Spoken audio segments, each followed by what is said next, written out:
Nós estamos estudando o Sermão do Monte, né? Então eu queria convidar você a abrir a sua Bíblia já em Mateus, no capítulo de número 5. Nós vamos ler dessa vez o versículo de 1 a 4, mas nós vamos ficar no versículo de número 4. Se você não está acompanhando o estudo, você pode pegar e nos acompanhar no canal do YouTube para saber o que foi falado no passado, senão a gente vai ficar voltando muito, né? Então, capítulo 1 e 2 nós falamos no domingo pela manhã, e o versículo 1 e 2 nós falamos no domingo pela manhã, e o versículo de número 3 nós falamos na quinta-feira passada, e desta vez nós estaremos falando do versículo de número 4. Todos encontraram? Nos diz assim a palavra do Senhor: vendo Jesus as multidões, subiu ao monte e, como se assentasse, aproximaram-se os seus discípulos, e ele passou a ensinar-lhes, dizendo: bem-aventurados os humildes de espírito, porque deles é o reino dos céus. Bem-aventurados os que choram, porque serão consolados. Vamos orar mais uma vez? Bondoso Deus, agradecemos pelo cuidado e graça derramado sobre nossas vidas, e pela oportunidade, novamente estamos aqui aprendendo um pouco mais da Tua Palavra. Seja sobre nós, ó Pai, nos instrua, em nome de Cristo Jesus. Amém. Quando nós lemos o Salmo 55, um dos mais belos salmos de Davi, nós vamos perceber o quanto que ele declara a profundidade da dor que o seu coração se encontra naquele exato momento. Nos versículos de número 6 e 8, na NVI, a nova versão internacional, nos diz assim: quem dera eu tivesse asas como a pomba, voaria até encontrar repouso. Sim, eu fugiria para bem longe, e no deserto eu teria o meu abrigo. Eu me apressaria em achar refúgio longe do vendaval e da tempestade. Davi aqui, ele expressa o grito de quase toda a humanidade, ou de todos os homens e mulheres em determinado momento da vida, em que estão enfrentando dor, desapontamento, tragédia. É um grito pedindo asas para voar para longe desta dor e desta angústia. Quanto mais profunda é a dor e o desapontamento, mais difícil é encontrar lugar de conforto. Oi? O Salmo 55. Salmo 55. Então, quanto mais é a dor, mais a gente quer estar longe dele. E aí nós temos um paradoxo. Nós temos um paradoxo, porque essa bem-aventurança, ela vai dizer o contrário, vai dizer: bem-aventurados os que choram.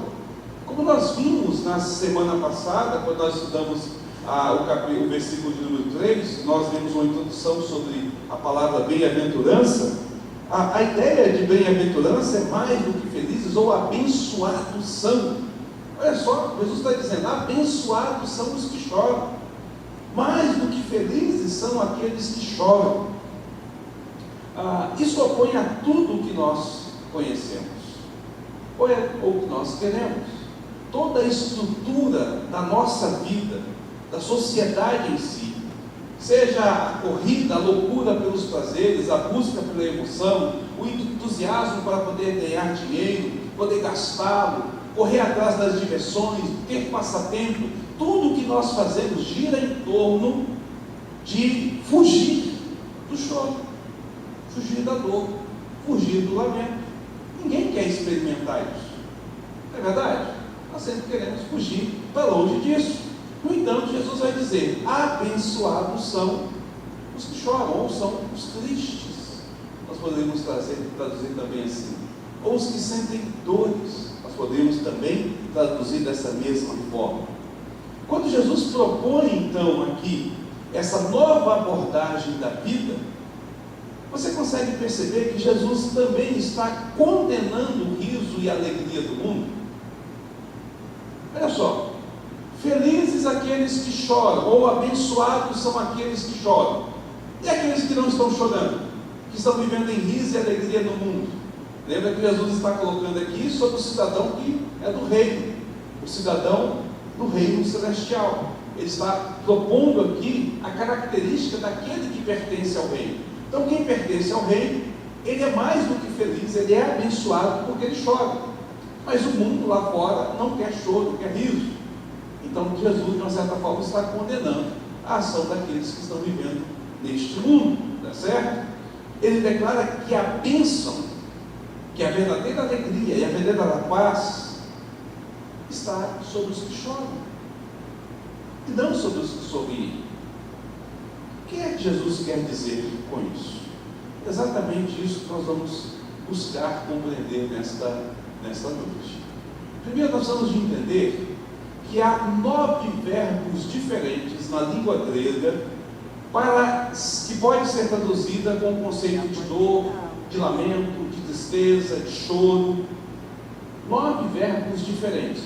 E todos eles estão inseridos na Bíblia. Todos eles são listados na Bíblia.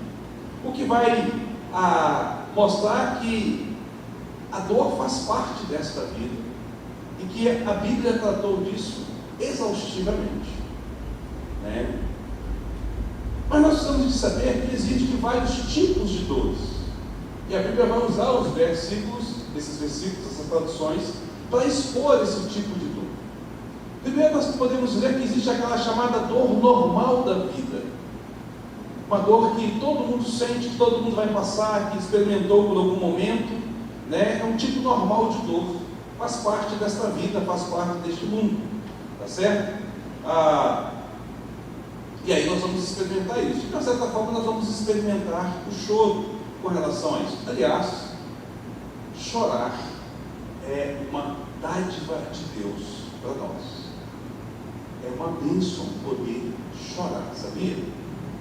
Porque se nós não pudéssemos chorar, a dor e a ansiedade, se fosse retida em nosso sistema, iria acabar conosco. Então é uma válvula de escape quando nós podemos soltar isso para fora, expor isso para fora. É uma bênção de Deus ter isso, né? É uma bênção de Deus. Mas eu queria chamar a atenção para esse tipo de dor, a dor normal. O que é uma dor normal?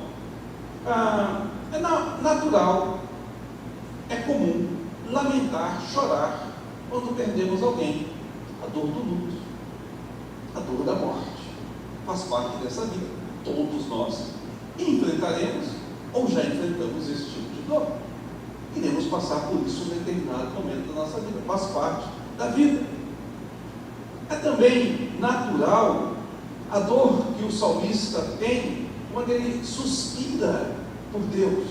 No Salmo 42, Davi vai apresentar essa necessidade de Deus. A minha alma suspira e desvanece pelos teus atos, sentindo saudade das coisas de Deus. E sentir saudade das pessoas também vai gerar em nós esse tipo de choro. É um choro comum, é um choro natural.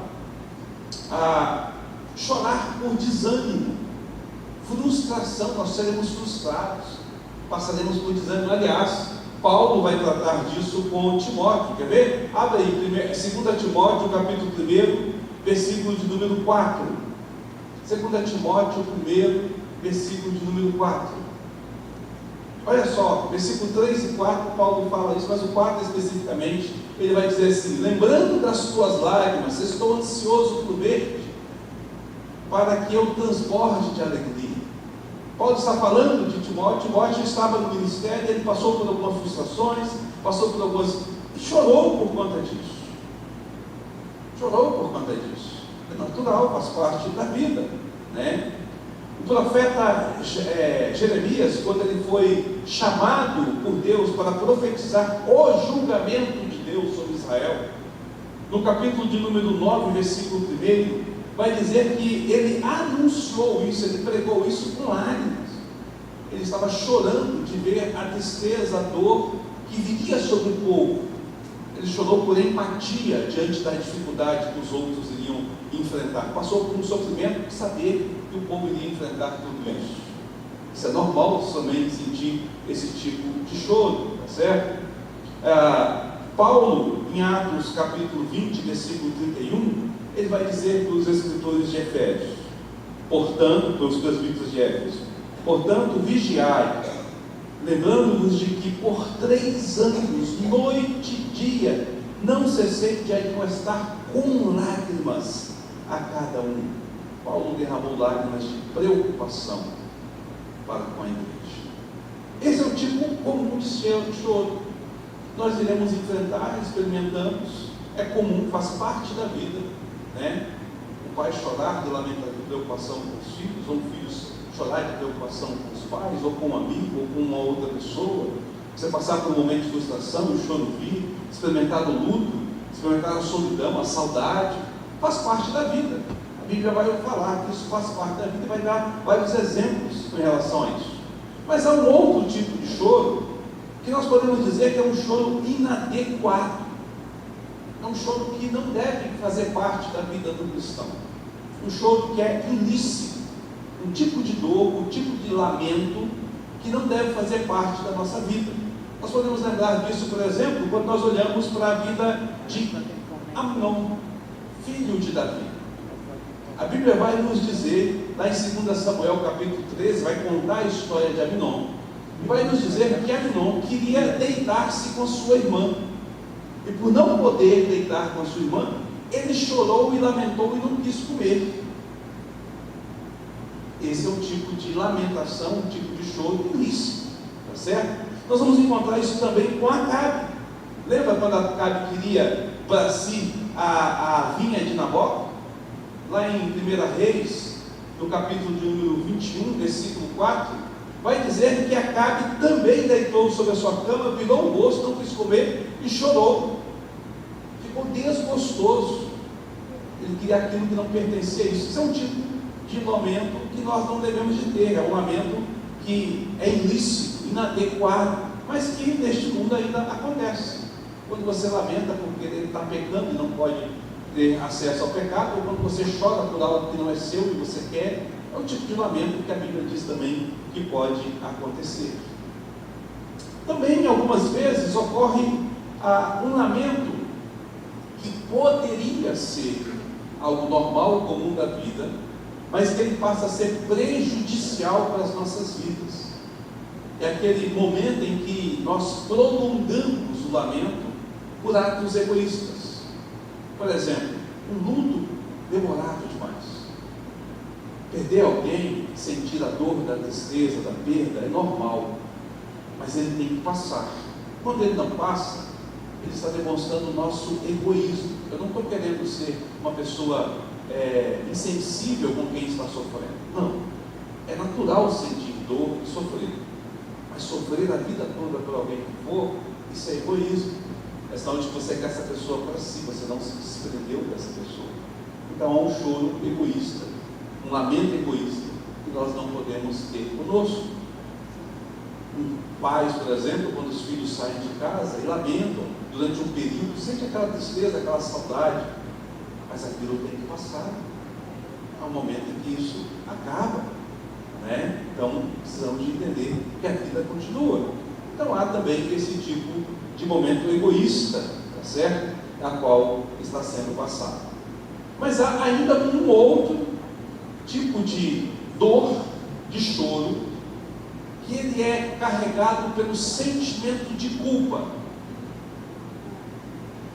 Davi chorou amargamente pela morte de Absalão. Por que ele chorou? Porque ele se via culpado da morte de Absalão. Esse também é um choro que nós vamos encontrar em muitos locais e em muitas situações da vida, né? Se você for olhar, por exemplo, o lamento de Davi, você vai perceber que esse lamento acontece porque ele se via culpado. Quando ele pecou com Betseba, quando ele mandou matar Urias, quando o Senhor mandou Natã estar com ele. Natã disse, através daquela parábola que foi contada, que Deus iria fazer com ele, quando perguntou, lembra que ele contou a parábola da ovelha, né? E ele falou assim: o que é que eu devo de fazer com essa pessoa que comeu a ovelha lá, que mandou matar a ovelha do pobrezinho que só tinha uma ovelha? Aí ele fala assim: que ele seja vingado 4 vezes. Aí Natã diz assim: você. Ele deu a sentença para si. Quer ver como é que isso aconteceu? O bebê de Betseba morreu.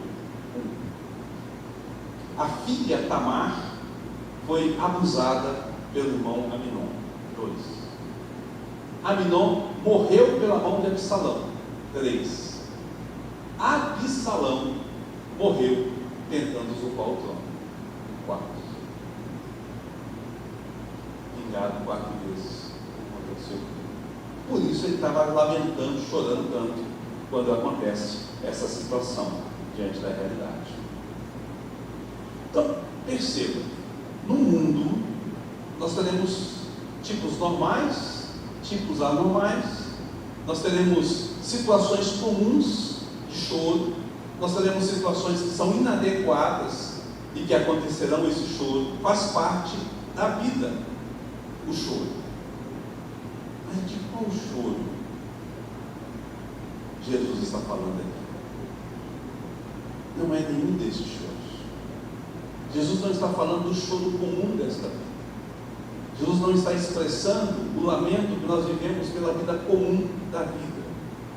Jesus está apontando para algo completamente diferente, para uma dor divina, que é muito diferente de qualquer tipo de choro, seja ele saudável ou não, que nós enfrentamos neste mundo. A bem-aventurança, o ser abençoado por chorar, não tem a ver com choro comum. Às vezes as pessoas podem dizer assim: chora porque isso te alivia, chora porque isso traz consolo. A gente usa essa expressão, põe para fora, vai fazer bem. De fato faz bem, mas não é esse tipo de bênção que é aqueles que recebem aqueles que choram. Não é esse tipo de consolo que faz com que eles sejam então abençoados. Não é desta relação. Para a gente entender bem isso, eu queria convidar você a abrir a sua Bíblia lá em 2 Coríntios, capítulo 7, versículo 10.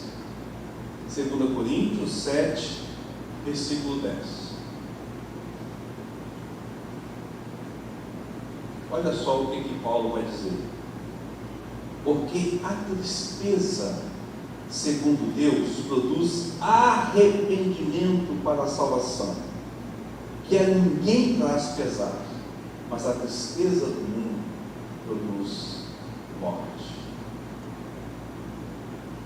De qual choro Jesus está falando? Você pode chorar amargamente por conta dos seus problemas, chorar o quanto quiser por conta da solidão, desânimo, decepção, por um amor sincero. Você pode chorar por coisas que você quer cobiçar ou não, mas nenhuma dessas tristezas traz vida. Somente um tipo de dor traz vida. Somente um tipo de choro, de lamento traz vida. E essa dor provém de Deus e leva ao arrependimento. Nós podemos concluir que Jesus então está se referindo à tristeza pelo pecado nesta bem-aventurança. Consegue entender? A dor que provém de Deus está ligada ao arrependimento, que por sua vez está ligada à consciência de pecado. É esse tipo de dor que significa sentir-se triste aqui em relação, que diz que eu sou abençoado quando eu sinto esse tipo de dor. Observe que nós falamos no capítulo anterior, no versículo anterior, a bem-aventurança aqui, bem-aventurados os humildes de espírito, ela se refere à parte intelectual. Quem são os humildes de espírito? Aqueles que têm consciência da sua mediocridade diante de Deus, aqueles que têm consciência que estão falidos diante de Deus, que são mendigos diante de Deus, que não têm nada diante de Deus.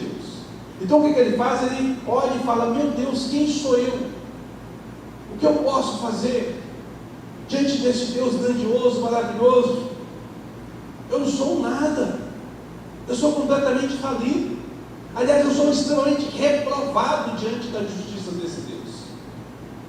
Então, esse que tem esse reconhecimento de si mesmo, da sua condição diante de Deus, é um bem-aventurado.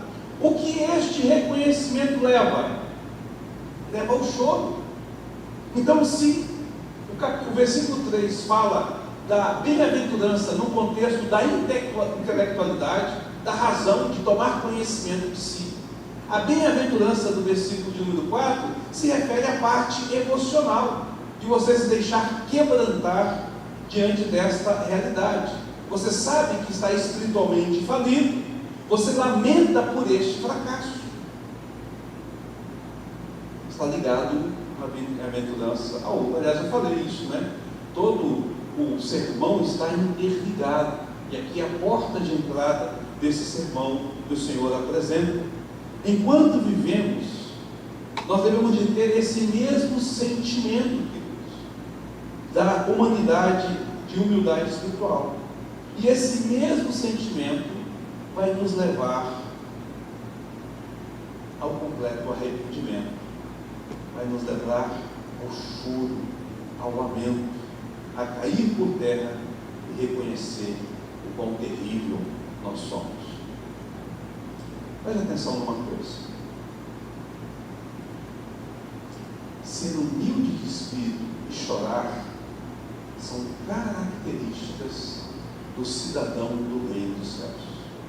Se você nasceu de novo, se você conhece Cristo como seu Salvador, você é uma pessoa que reconhece a sua falência e que chora por conta disso.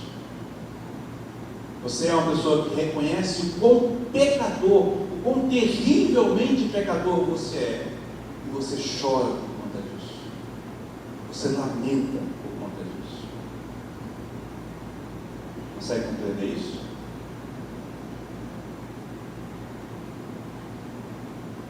Nós vamos ver isso na vida de muitos personagens bíblicos.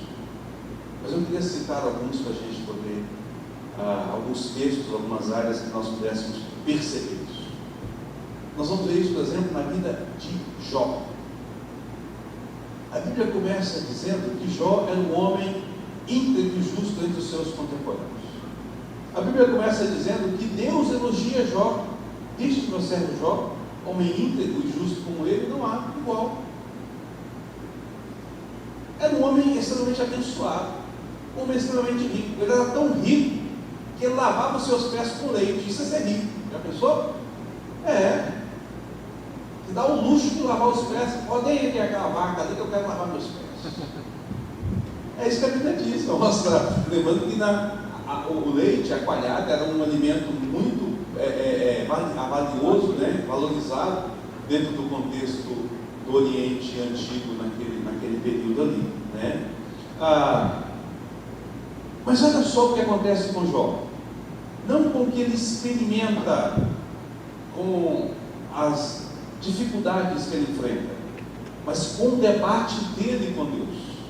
Os amigos chegam e dizem: Jó, você está errado porque você pecou, confessa o seu pecado. Jó fala assim: gente, eu já olhei minha vida, não tem nada de errado com ela. E Jó começa a lamentar, e começa a murmurar: eu não deveria ter nascido.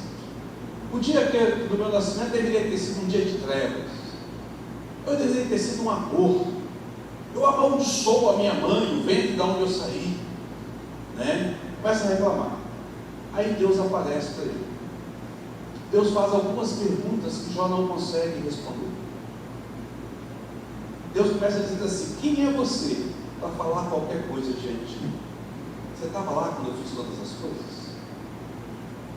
Você consegue perceber que eu tenho um propósito de tudo? Que eu sou um Deus soberano sobre tudo, detentor de tudo, rei absoluto sobre tudo? Quem é você diante de mim? Agora abre lá em Jó 42 e lê o versículo 6. Jó 42 e lê o versículo 6. Aliás, vamos fazer o seguinte: vamos ler um pouquinho antes.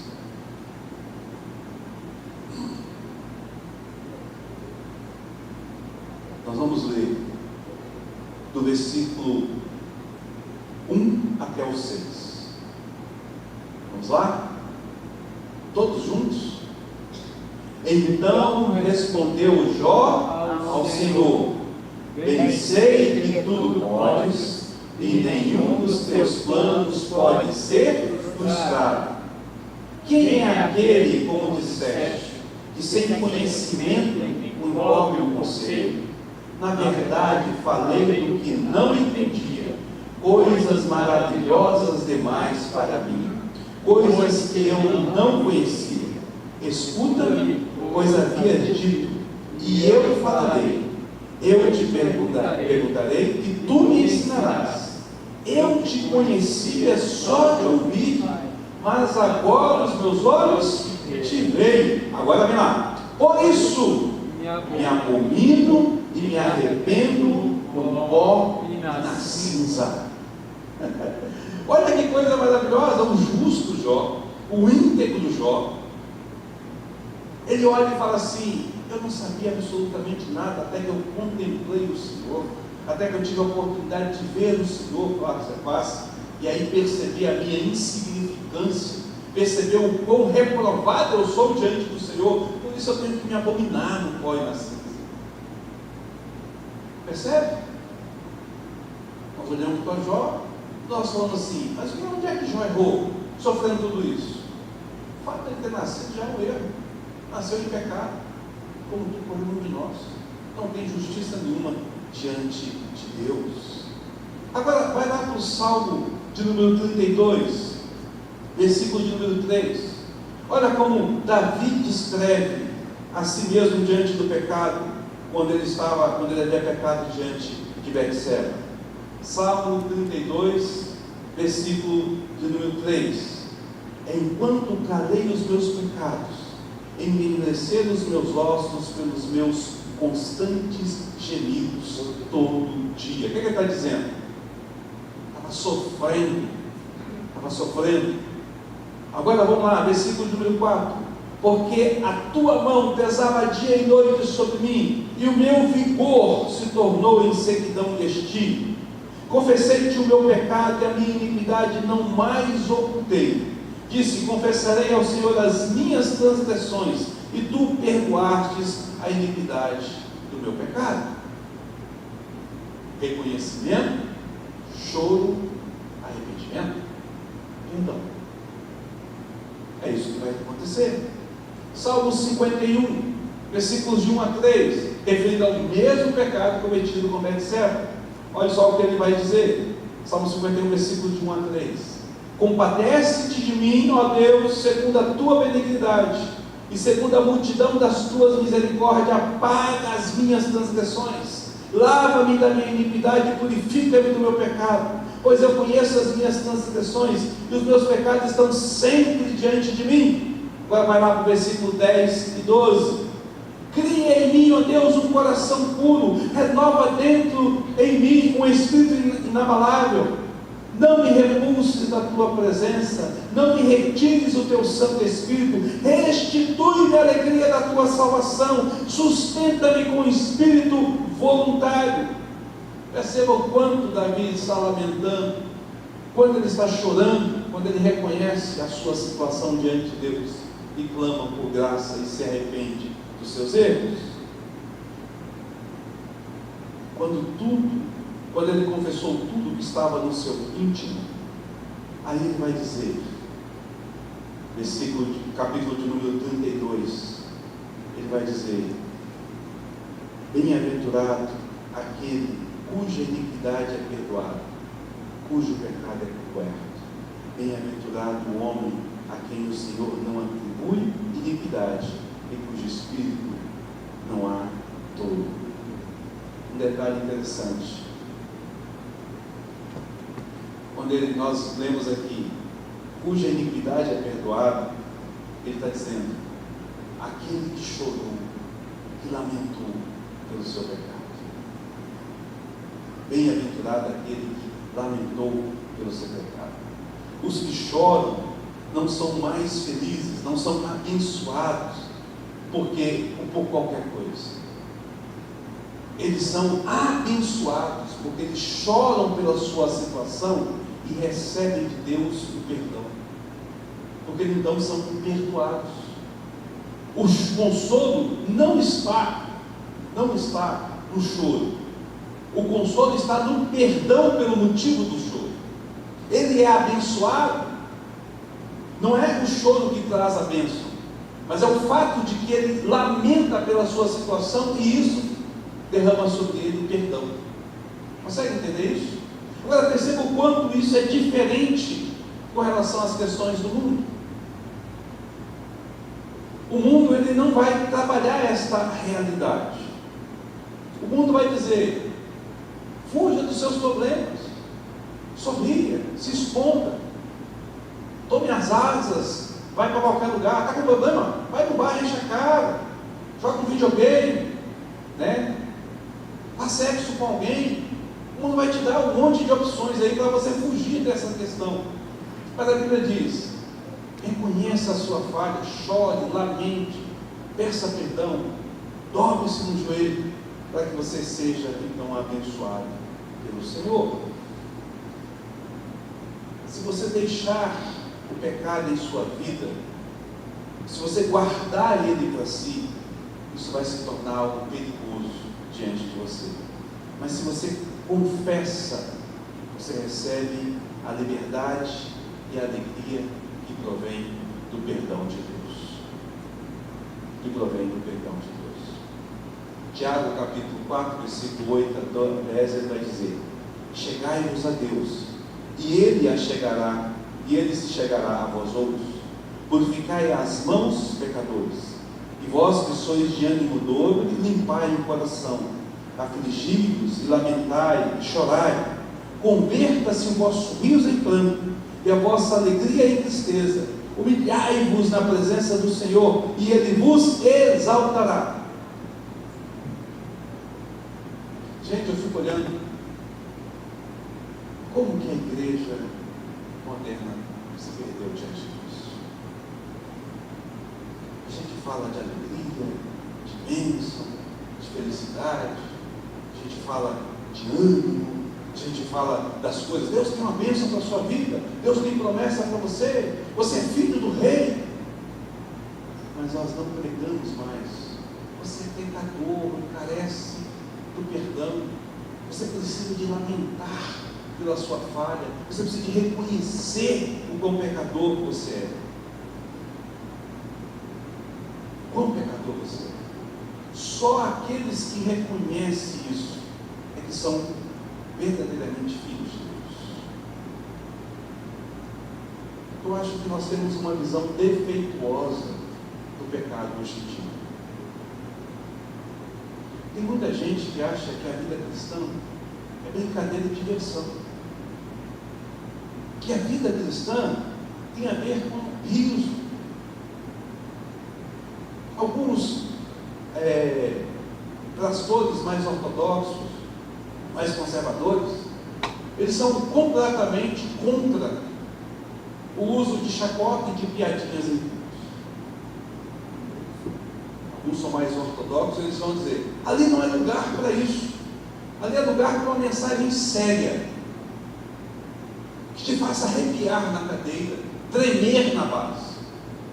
Não deve ser levado na brincadeira. Eu não sou radical a esse ponto, mas eu percebo que nós temos trocado muitas vezes aquilo que é sério, aquilo que nos chama a atenção, para aquilo que nos leva para a frivolidade, para aquilo que nos leva para coisas inúteis, a superficialidade da vida cristã. Jesus está dizendo que abençoado é aquele que reconhece o seu estado. Como iremos reconhecer o nosso estado se nós não falamos disso, se nós não pregamos isso, se nós não apontamos isso?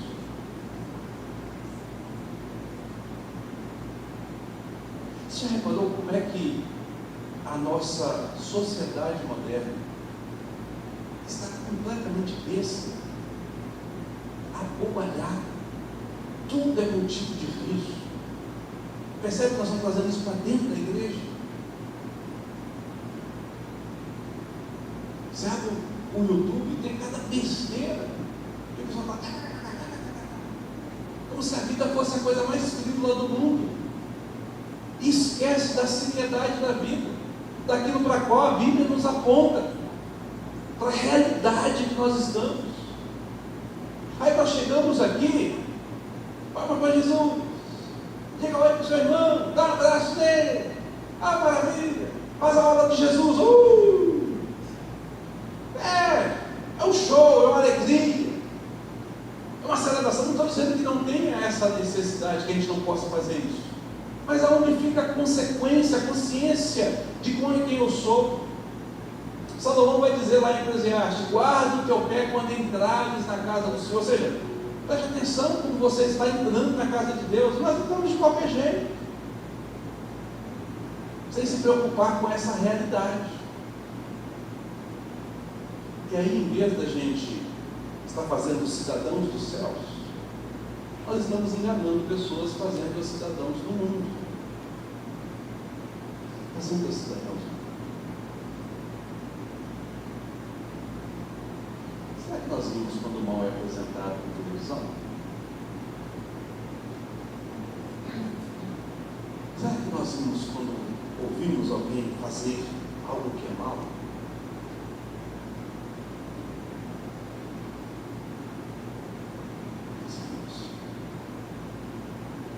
Nós vimos diante das situações deste mundo. Nós vimos no meio da lascívia, enquanto nós deveríamos de chorar. Nós vimos das outras pessoas. Os canais que mais fazem sucesso entre os gospels, são aqueles que fazem chacota do mundo gospel. Nós devemos chorar por conta disso. Olhar e falar: meu Deus, que mundo é esse?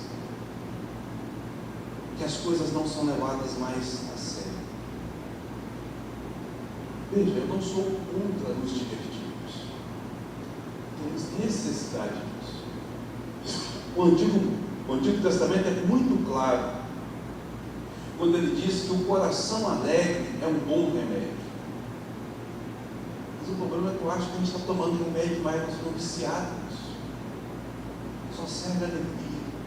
Não há mais momento para esse lamento em relação ao estado de pecado que o mundo vive, que nós estamos vivendo. Pergunta, comentário. Ele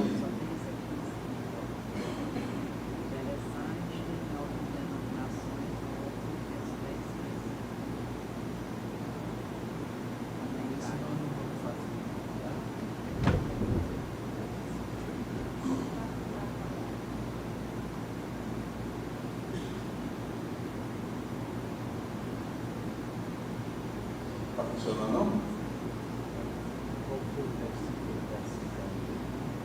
Aí, pega o outro microfone ali, deixa eu colocar esse microfone ali para cima.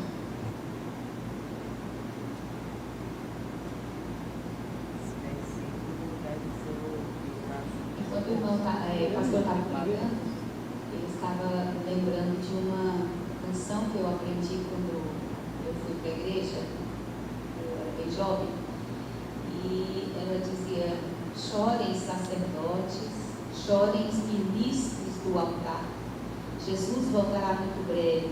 Então eu acredito que esse choro, né, que o pastor está pregando, esse choro verdadeiro por almas, pela igreja, pela mudança de vida, né, e ela deve começar na igreja também, né, deve estar sempre na igreja.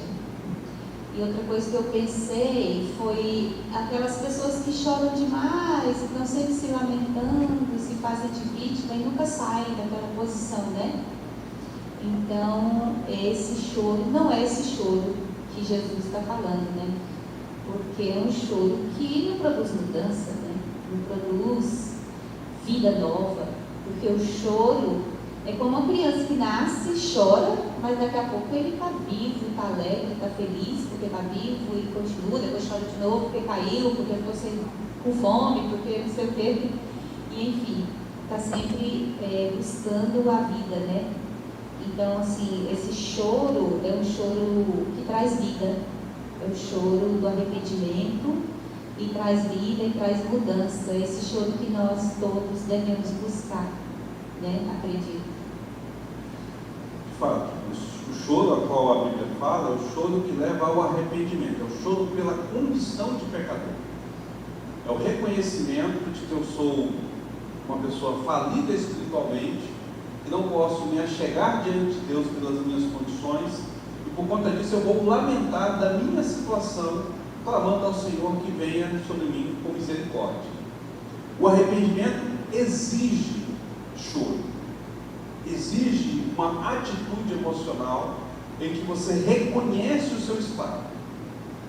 Não tem como você olhar e falar assim: ok, eu sou pecador. Que coisa, né? Vou me arrepender. Não existe isso nas imagens. Não existe isso. Meu Deus, eu sou pecador. Que coisa terrível é isso. Percebe? Aí só depois do Marcos. Pastor, sobre essa situação do choro, o senhor falando, tem duas coisas que me chamam muita atenção. Primeiro, porque hoje em dia a gente vê muita dificuldade na nossa cultura de parar e admitir que eu, igual o senhor falou, eu sou pecador, eu preciso. A nossa cultura hoje, a tendência dela é: não precisa pensar sobre isso, não pensa, você não está errado, há várias maneiras de ser certo. Então a cultura o tempo todo está te dizendo: não, nem é tão grave assim, querido. É o tempo todo esse discurso, e é muito, muito forte hoje em dia na cabeça das crianças que isso não é mentira, isso é criatividade, isso não é muita coisa. No trabalho eu tenho visto certas coisas que eu fico: meu Deus, chega a gente lê de Eclesiastes quando vê o excesso de conhecimento, vai dando tristeza mesmo, porque você vai ficando: meu Deus, o que está acontecendo com o mundo? Está ladeira abaixo. E hoje em dia, não, tudo bem, não precisa pensar sobre isso, não é tão errado. E aí, quando as pessoas se veem num momento realmente de tristeza, elas não sabem o que fazer, elas não sabem tratar aquela tristeza, e é quando muitas vezes leva a situações piores que vão se agravando, porque a gente não é mais ensinado a tratar a tristeza. E a lidar, hoje eu não estou bem, eu fiz uma coisa errada, eu errei, eu preciso lidar com isso. E outra coisa sobre, aí entra nas redes sociais que o senhor falou do YouTube, outro dia a gente estava vendo como é grave. Por exemplo, a gente vai rolando o feed, aí tem uma notícia muito triste, de uma mulher que apanhou, de uma tragédia, e a gente, encaminha para os amigos aquela história. 2 vídeos para trás tem um meme, e a gente encaminha. Ninguém trata o assunto sério, triste, ninguém para falar sobre aquilo, porque aí a pessoa comenta: nossa, que triste, nossa, já passa para os outros assim. Tira totalmente o peso, a seriedade desensibiliza, porque você passou, foi só mais uma coisa que você viu no seu vídeo. 500 pessoas morreram, sei lá onde, uma mulher foi estuprada e morreu. Que triste. E vai rolando o vídeo e já tem mais kkk. E não é assim um ataque, é uma reflexão que a gente precisa fazer, porque é a nossa sociedade hoje. E é muito preocupante para a igreja, porque isso passa para a igreja. Exatamente, essa é a grande questão. O mundo trata a dor dessa forma: empurra para debaixo, passa para um outro feed, pula o story e você vai seguir. Nós não devemos de fazer isso. Quando nós fazemos isso com as coisas comuns do mundo, com a tristeza comum do mundo, a tristeza do arrependimento ela não atinge o nosso coração. Essa que Jesus fala: o arrependimento pelo pecado, o chorar, o lamentar, a gente vai querer também pular ou vai querer dar desculpa em relação a isso, né? Marcos.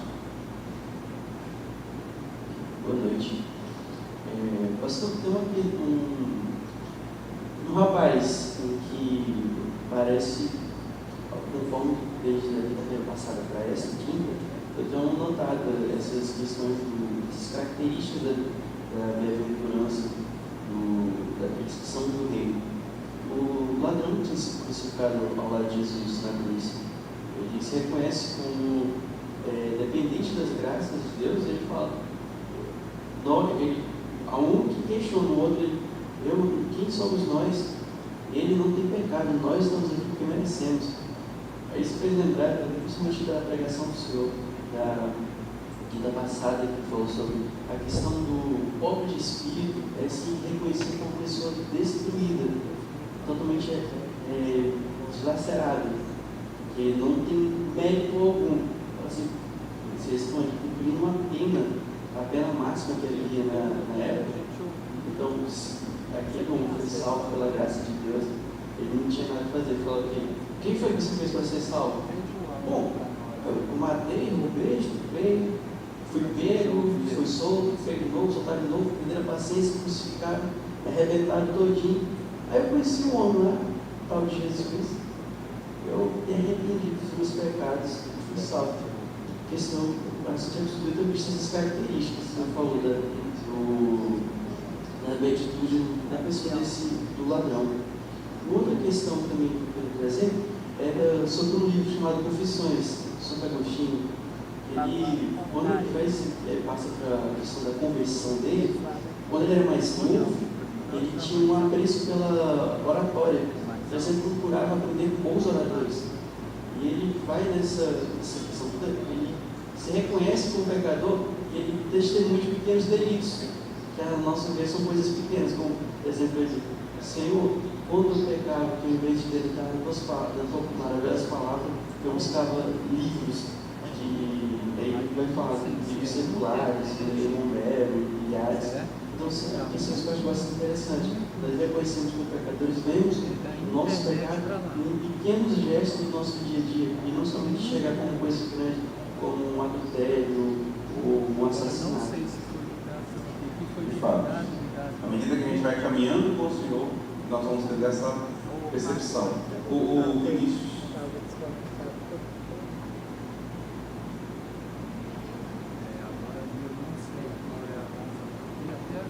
Pastor, é tão triste quando a gente pega algumas pessoas que pegam esse versículo para tentar massagear o ego da gente, quando na verdade não é o contrário.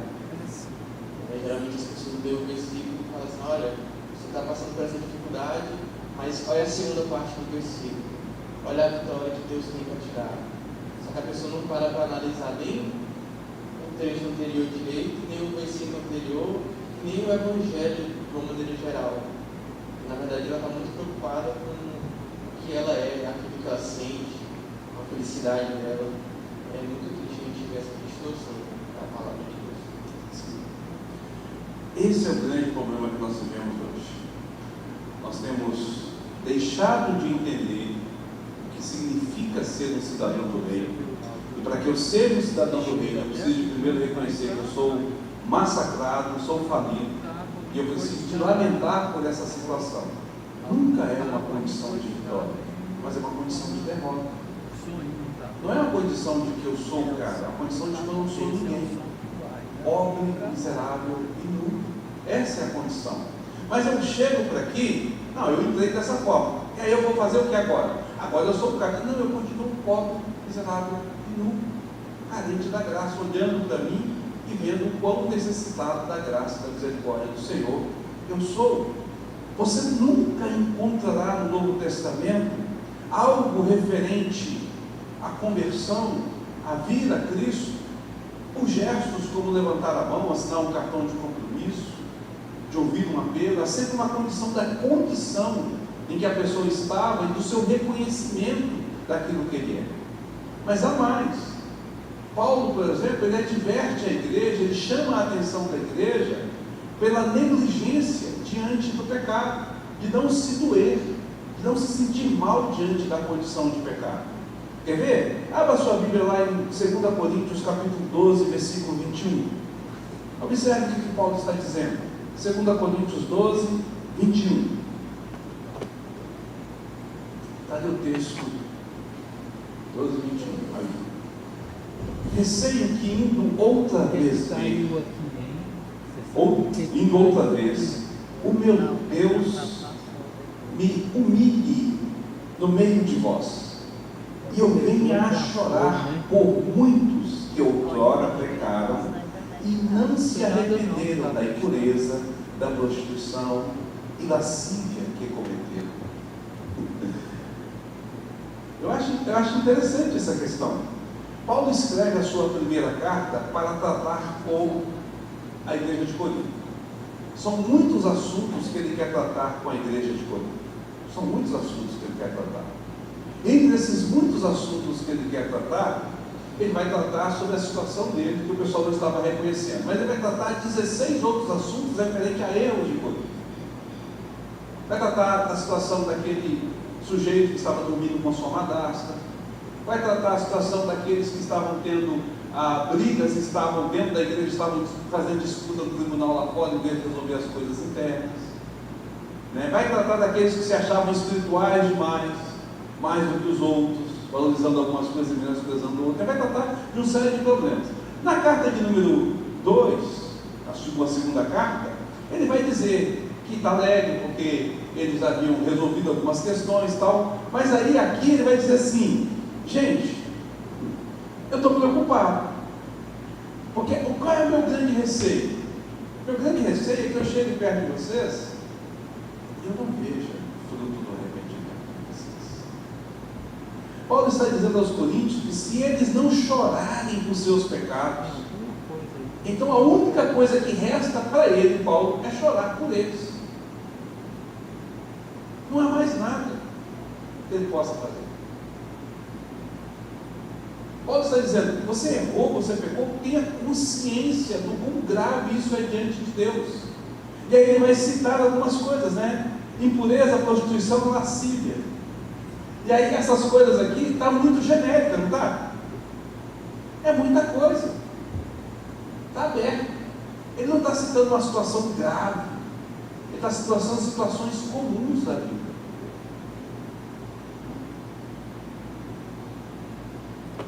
Paulo está dizendo que nós temos de reconhecer que somos pecadores o tempo todo,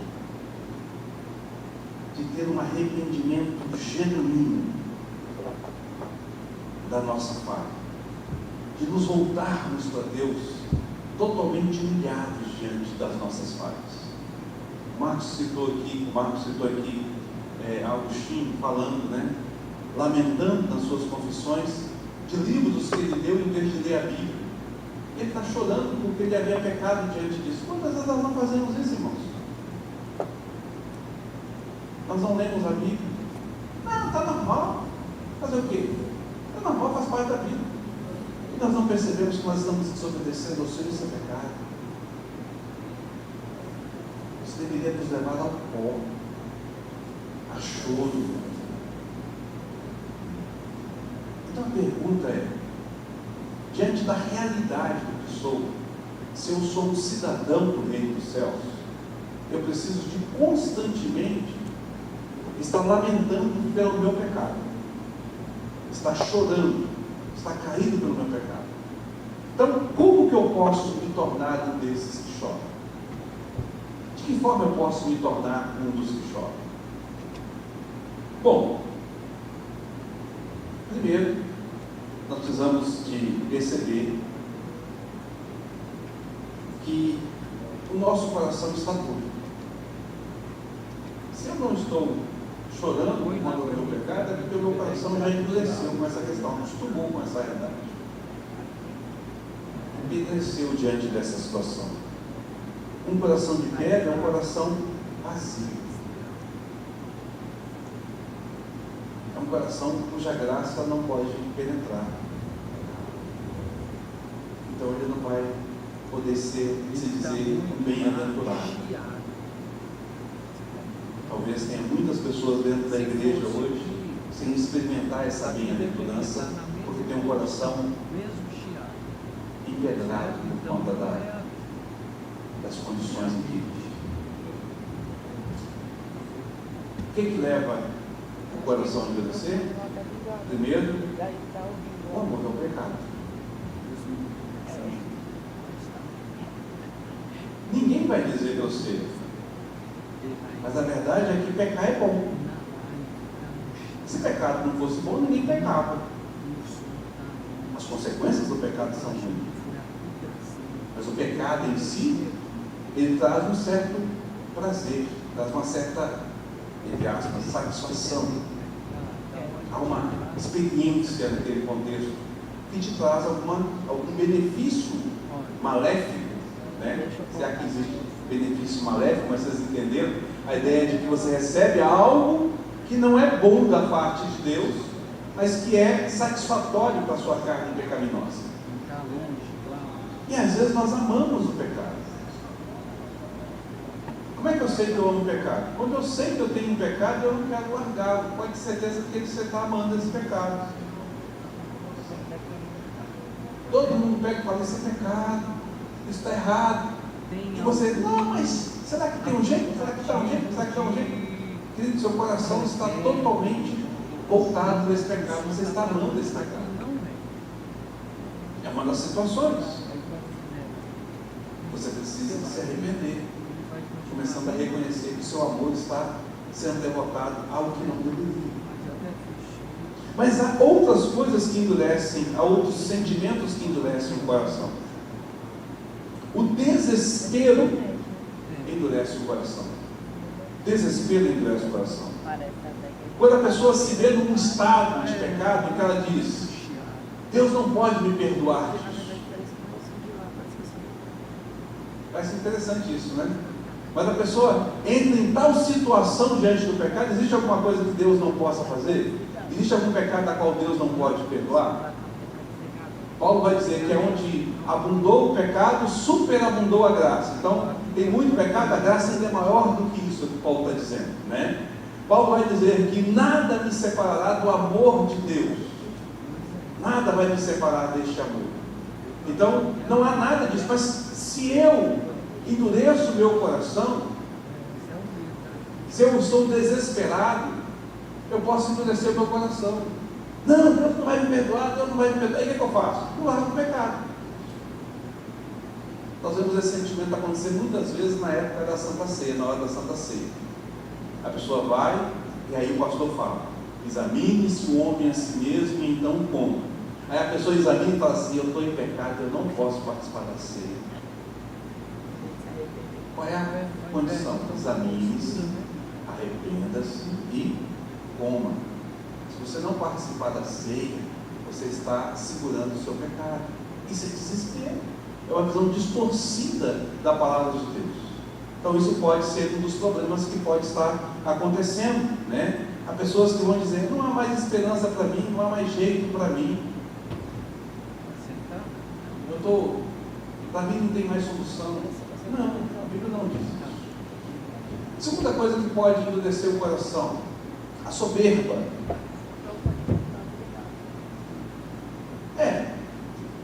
Eu sou pecador, mas eu não sou igual ao Raí. Sou melhorzinho que ele. Eu sou tão pecador assim. Mentirinha de vez em quando. Não, o que é isso? Tem gente fazendo coisa pior do que eu. Deixei de ser humilde e me reconhecer como falido, me coloquei no pedestal. Como é que eu vou me arrepender? Meu coração foi endurecido. A irmã Bruna quer falar aqui. Faz o microfone para a Bruna, por favor. Meu coração vai ser endurecido. Então, por um lado, sou pecador demais ao ponto da graça não me alcançar. O coração endureceu. Por outro lado, não sou tão pecador assim. O coração endureceu. A Bruna.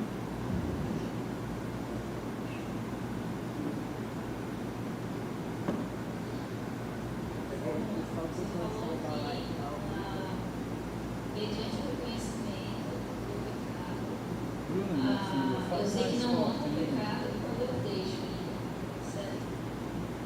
Quando aí antes você falou pecado. Se eu deixo o pecado, vou demorar o Senhor, mesmo desejando continuar pensando, eu estou agindo por fé ou eu estou sem fé? Você está agindo por fé e você vai experimentar o que de fato é bom, né? Eu falei, pecar é bom, porque satisfaz a sua carne. Mas quando você deixa de pecar, você experimenta a bênção de Deus. Lembra que eu falei que a gente não pode traduzir bem-aventurança apenas por feliz? O pecador lá no mundo dele, ele é feliz. A gente é mais do que feliz, a gente é abençoado.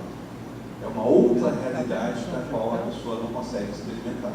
Então, quando você deixa o pecado, não significa que você vai simplesmente desligar dele completamente. É como uma pessoa, por exemplo, que experimenta um vício. O pecado, na verdade, é um vício sobre a nossa vida. Então, uma pessoa que é viciada em crack, ele vai sempre sentir aquela necessidade de crack. Mas ele vai lembrar que estar limpo é muito melhor. Mas mesmo assim, ele escolhe deixar o pecado. Mas fica essa ideia de soberba. Ou então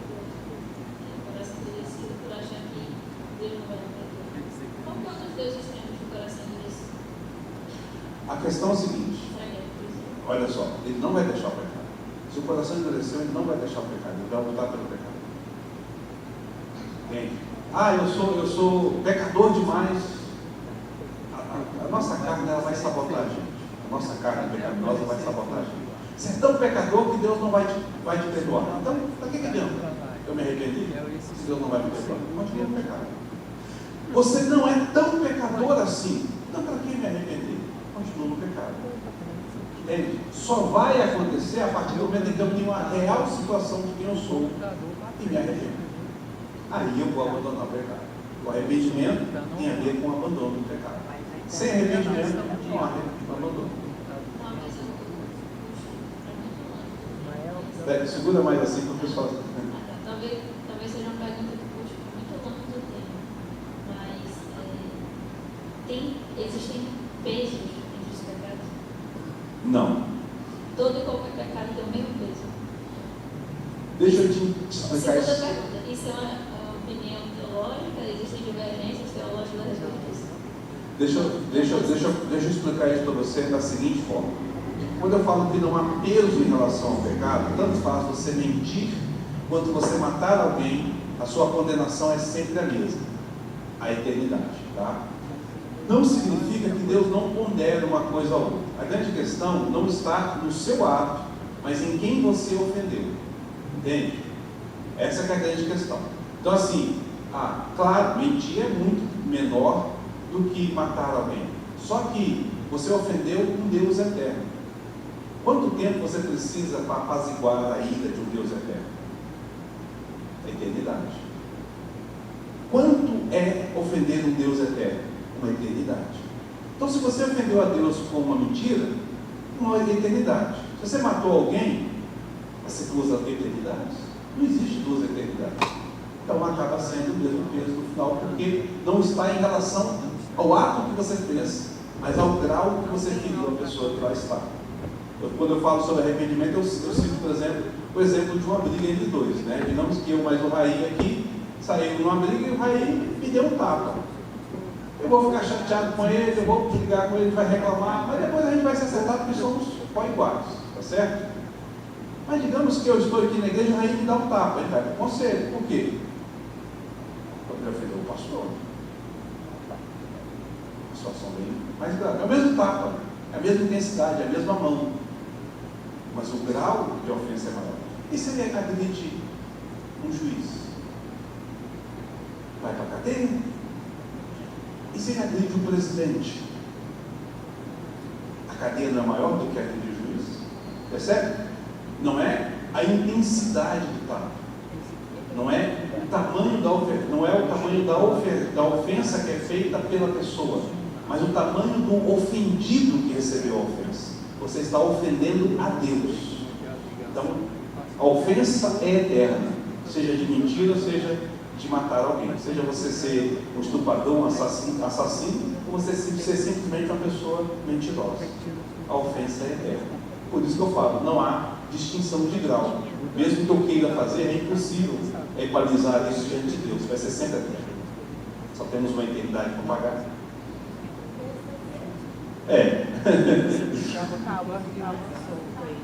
Como é que é?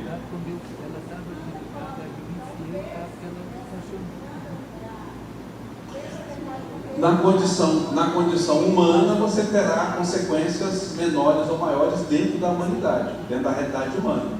Mas na condição diante de Deus, só terá a eternidade. Não tem outra forma de fazer isso. Tá? A saída é a mesma. Sempre Jesus. O arrependimento. Reconhecer o estado, reconhecer. Por isso que eu estou falando. Perceba o quão pesado é o que Jesus fala. Bem-aventurados os que choram. Você chora por uma mentira? Você lamenta por ter feito uma mentira? O arrependimento exige isso. Percebe o quão é alto o nível do caráter do cidadão do reino? Boa noite. E a gente, na verdade, gira e volta para o pecado inicial, né? A perspectiva do homem não prestar conta para ninguém, que é o início de tudo, né? A autonomia. Então, esse mundo vai sempre dizer aí que a gente pode criar as nossas verdades, porque nós somos autônomos, nós é que decidimos, quando na verdade a gente que é cristão sabe que sempre tem que prestar conta. Exatamente. E esse é justamente o terceiro sentimento que endurece o coração, a presunção. Não, eu já sou arrependido, né? Ainda mais nós que somos calvinistas. Rapaz, eu fui salvo na eternidade, sou predestinado, o Senhor já me alcançou. Meu pecado está todo cravado na cruz. Entendeu? Eu já fui batizado, lavado, remido. Estou bem com Deus, está tranquilo. Me preocupar com o quê? Presunção. O que vai acontecer com a pessoa assim? Ela não vai se arrepender. Ela não vai olhar pelo seu pecado e ver a consequência dos seus atos. Nós, presbiterianos, estamos mais sujeitos a cair neste do que nos outros dois, sabia? Porque a gente vai e fala assim, não é. Eu já ouvi isso. No gabinete eu já ouvi isso. Não, pastor, eu pequei, mas Deus sabe todas as coisas, no final das contas Ele permitiu que eu pecasse. Então assim, eu entendo que eu fui perdoado. Aí eu perguntei, você se arrependeu? Ele falou, como assim? Mas arrependa e será perdoado. Se arrependeu? Eu não entendi, pastor. Então você não arrependeu. Então você está sendo presunçoso. Você não está. E aí eu falei para ele assim, inclusive isso faz duvidar da sua salvação. O arrependimento é um sinal de alguém que é salvo. Complicado.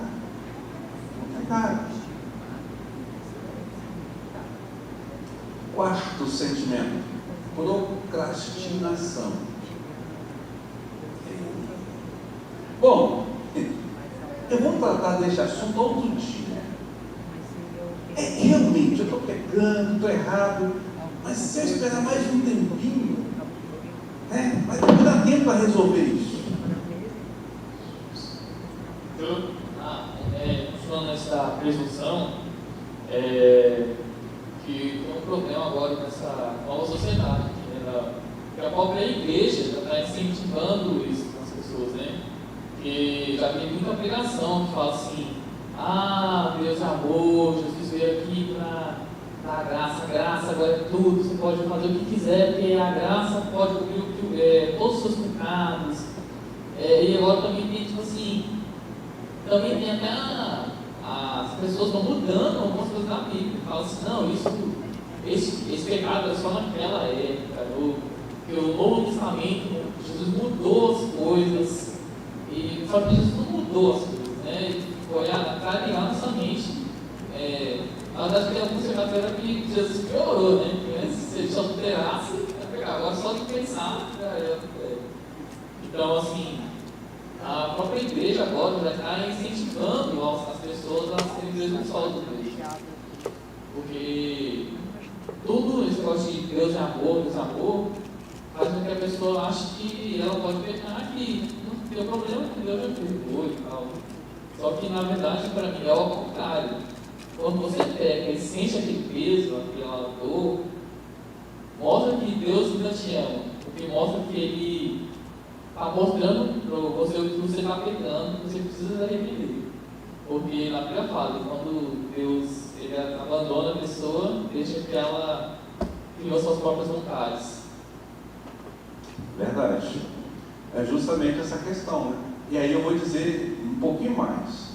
Essas igrejas estão se tornando hereges. Elas estão saindo do Evangelho. Elas não merecem ser chamadas de igrejas cristãs. Pastores que pregam assim são hereges. São hereges. Jesus os chamou de filhos de Satanás, filhos do diabo. Jesus falou isso para os fariseus, os religiosos da época. Então nós temos muita essa religiosidade e deixado isso de lado. A procrastinação é algo que endurece o coração. Vai deixando para amanhã, e um abismo chama outro. Você nunca vai chegar a essa questão. A gente esquece que a Bíblia diz que nós somos como neblina, que logo se dissipa. A gente esquece da urgência do arrependei-vos hoje, né? Da necessidade dessa mudança atual. O quinto sentimento é a frivolidade. Algumas pessoas simplesmente não querem enfrentar a realidade. Querem rir o tempo todo, então faz de tudo piada, tudo brincadeira. E aí elas nunca vão se arrepender, porque elas não vão levar nada a sério. Levar nada a sério. A nossa sociedade está nesse tempo. Irmãos, me entristece quando eu fico às vezes nas rodas de alguns cristãos que, sabe assim, você percebe que é uma negligência com a vida cristã de tal forma. Tudo é brincadeira, tudo é frivolidade, tudo é motivo de rir, de piadinha, né? Ela não olha para a situação, não faz piada das coisas que deveriam ser sérias, levam na brincadeira, né? Lembro de uma situação uma vez, faz muito tempo, em que a gente estava entre uma roda de crentes. E aí nessa roda de crentes tinha uns homens, só homens, e aí um desses irmão que estava ali, ele havia cometido adultério. E ele havia passado por uma disciplina por conta disso. Caiu em adultério e passou por uma disciplina. E no meio do grupo, em vez das pessoas lamentarem, chorarem, estavam fazendo piadinha. Você foi bobo, foi ser pego, não veio ser pego, está vendo? Se fosse mais esperto, não seria pego. Como é que pode? Mas é a realidade de muita gente. Leva na frivolidade. Entendeu? Não faz caso das coisas. Amós, capítulo 6, versículo de 5 a 7, descreve e condena a desgraça de pessoas iníquas, que não fazem caso do pecado. Podemos colocar um vós ali e dizer: vós que cantais à toa ao som da lira e inventais como Davi instrumentos músicos para vós mesmos, que bebei vinho em taças e vos ungis com mais excelente óleo, mas não vos afligis com a ruína de José. Amós está falando para a igreja. É o povo de Israel ali. Vocês estão se ungindo com óleo, tomando em taça, brincando, cantando, inventando instrumentos. E cantando aí, não é cantando qualquer coisa não, é cantando louvores. Mas vocês não estão se afligindo com a ruína de José. E a ruína aí é com o pecado da tribo de José. Uma situação difícil que está passando, que está vivendo.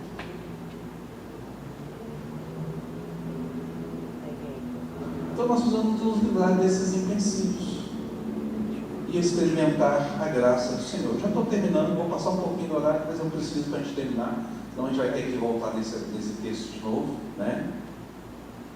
E a primeira coisa que nós precisamos de fazer é olhar para a cruz. É lembrar. Bonito, né? Bonito. O ecoar do martelo a atravessar, aos cravos a atravessar as juntas de Jesus, era a voz onde Deus ouvia: meu pecado está sendo perdoado.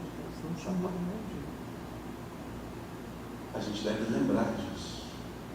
Aquela mentirinha, aquele olhar malicioso, aquele pensamento lascivo, tudo isso foi colocado ali naquela cruz.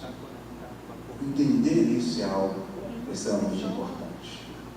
Uma outra forma que a gente tem de nos livrar dessas questões é retornar para a Bíblia.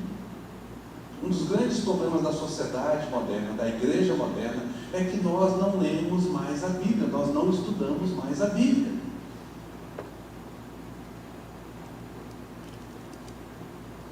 Quantas Quantas vezes por semana você lê a Bíblia? Quantas vezes por semana você resolve meditar na Bíblia? Não é usar a meditação de outro, não. Tem muita gente usando John Piper, Spurgeon, Pão da Vida, Pão do Dia, Cada Dia. Isso é comer sobremesa e deixar o prato principal. Quantos estão lendo a Bíblia e parando e observando, por exemplo, os personagens bíblicos, olhando para a vida destes homens? Estava conversando com o nosso irmão Marcos hoje, ele estava falando exatamente sobre isso. Acho que foi com o Marcos que estava conversando sobre essa questão. Que a Bíblia não esconde os pecados das pessoas. Por quê? Para a gente poder tomar consciência do quão pecadores nós somos. E aí poder entender o quão necessitados da graça nós somos. Nós não lemos a Bíblia. Nós passamos o tempo todo lá rindo de besteira, ou lendo coisas que nos agradam, afagam o nosso coração, massageiam o nosso ego. Como é que a gente vai experimentar o arrependimento, irmãos?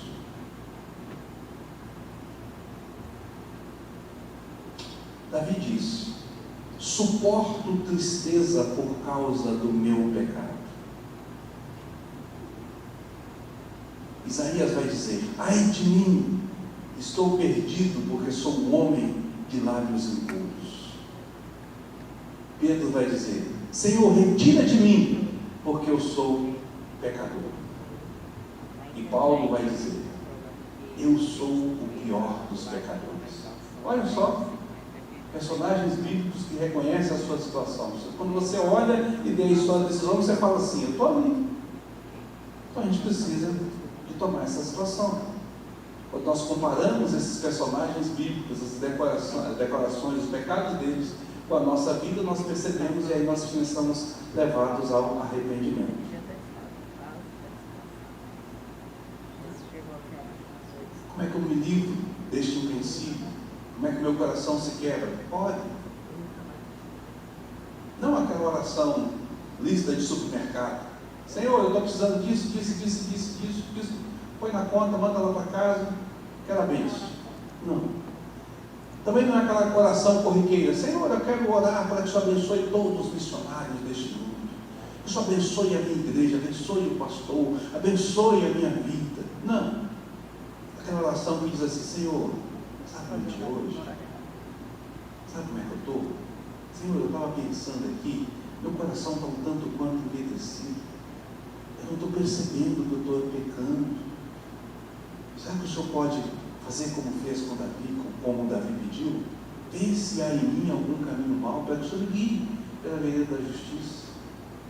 Senhor, olha, eu realmente reconheço a minha necessidade diante de Ti, mas eu não estou me alegrando mais com a Tua palavra. Eu preciso dessa alegria. Trabalha isso em mim. Muda o meu coração. Dessa oração que a gente precisa. Quantas pessoas oram assim, irmãos? Quando se colocam diante de Deus dessa forma, pedindo a Deus um coração contrito, pedindo a Deus discernimento, sabedoria, coisas que a Bíblia diz que nós devemos de pedir ao Senhor e Ele nos concederá através do seu Santo Espírito. É o que nós precisamos. Se nós fizermos isso, nós experimentaremos a bênção de chorar e ser perdoado. Porque nós iremos reconhecer o quão miseráveis nós somos. Quem é o cidadão dos céus? É aquele que reconhece o seu estado de miséria e que lamenta pelo seu estado de miséria. Ele não entra no céu porque ele é miserável, mas ele vai entrar no céu porque o seu estado de miséria, sua lamentação de estado de miséria, o leva a clamar a Deus e ele é perdoado, lavado com o sangue de Jesus. Então ele é um cidadão dos céus. Uma última pergunta, se alguém tem, ou um último comentário, senão nós vamos parar por o presbítero Luiz.